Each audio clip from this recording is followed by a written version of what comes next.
the Tahitian cultured pearl, unique and peerless. Their gowns gleam like the shining lagoons of the Polynesian atolls. Their shape and their curves express the sensuality of a woman's body. Tahitian cultured pearls have all the color, charm, form, and subtle variations you could dream of, all bestowed upon them by the oysters that gave them birth.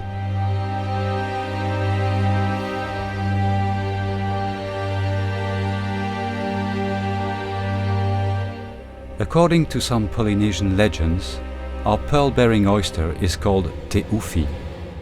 She is the daughter of Okana, the spirit of coral, and of Varo, the spirit of sand. She wears the sparkling coat of every tropical fish in her domain. She was so beautiful that Oro, the god of peace and fertility, came down to earth riding a rainbow and gave her the pearl as a present to mankind. From Te Ufi's coat and Oro's rainbow was born the iridescence of our pearls.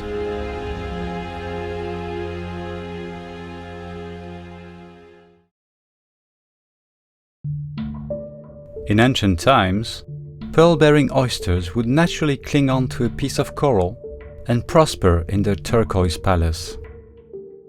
A grain of sand would occasionally slip inside their shell. The oyster would wrap it in successive layers of mother-of-pearl or aragonite.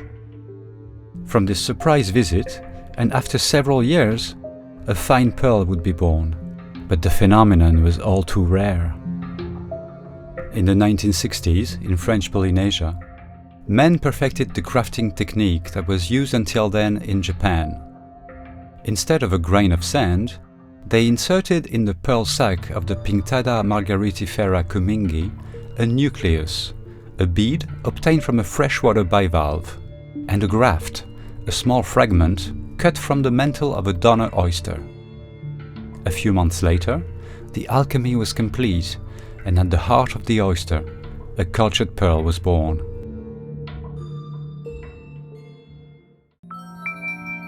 The French word for mother of pearl is nacre. It is derived from the Persian word nakar, meaning iridescent. The oysters that bear Tahitian cultured pearls are particularly large. They can reach 30 centimeters in diameter and are called Pinctada margaritifera kumingi. Dwelling in Polynesian waters since the dawn of time, they are known for the quality of their mother-of-pearl secretions, of the aragonite variety. Today, young pearl-bearing oysters are harvested in some Polynesian atolls under the surface of the lagoon, along collector nets where the larvae affix themselves. Grafting occurs once they have reached adulthood.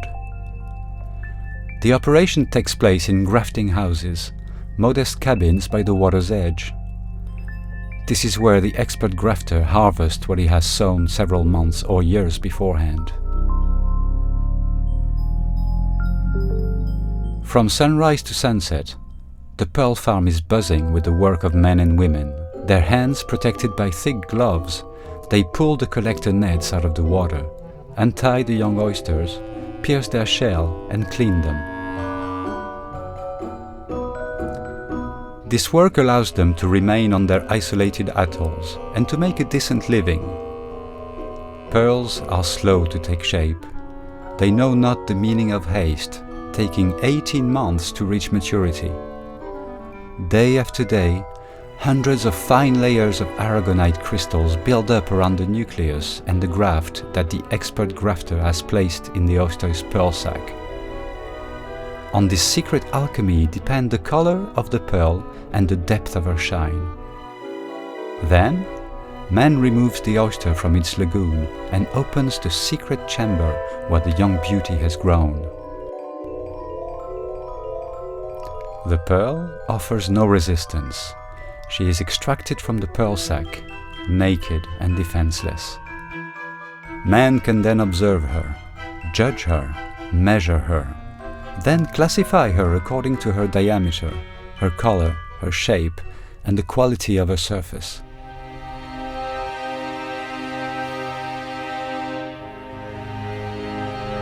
It takes an immaculately white receptacle to showcase the many colors of Tahitian cultured pearls. Their delicate nuances that have taken months to mature, their brilliance and their shine will thus reveal themselves. Their size is measured in millimeters. The largest pearls being the rarest, they are the most highly prized. Pearls are not necessarily round or pear-shaped. Perfect sphere or baroque, ringed, drop, button or oval, pearls are free to shape their own lives.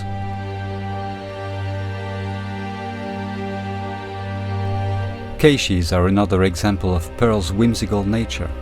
Sometimes the oyster rejects the nucleus to keep only the graft. The result is a tiny pearl of indefinite shape, but just as vibrant in color. Finally, in the history of pearl farming, mabe or half pearls are the first pearl products to be harvested. Grown from a half sphere placed on the inside face of the oyster, they, like the Tahitian cultured pearls, boast the same iridescent colors as Polynesian lagoons. In the Place Vendôme in Paris, or in New York, in Italy, Japan, China and elsewhere, clients will be competing for her look, her charm, her shine, her beauty, and some will even try to imitate her. The finest designers and craftsmen will display her as she deserves. Creators who understand how to set off her unique nature and reveal it to the eye and the mind, without artifice. She is also unique for being the only one in the world whose color is natural, without any mechanical or chemical treatment. Unique also because her quality is controlled before export by the government of French Polynesia and assessed by Maison de la Perle, which makes her the only cultured pearl in the world whose quality and thickness are guaranteed. In 1988, the International Confederation of Jewelry, Silverware, Diamonds and Stones awarded her the official designation Tahitian Cultured Pearl.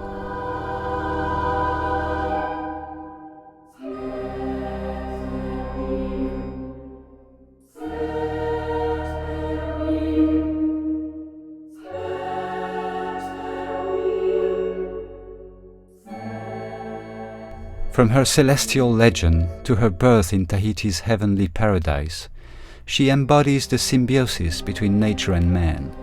He will give her his undivided attention. Cherish her, make her sparkle brightly so that she reveals her true colors to the whole world.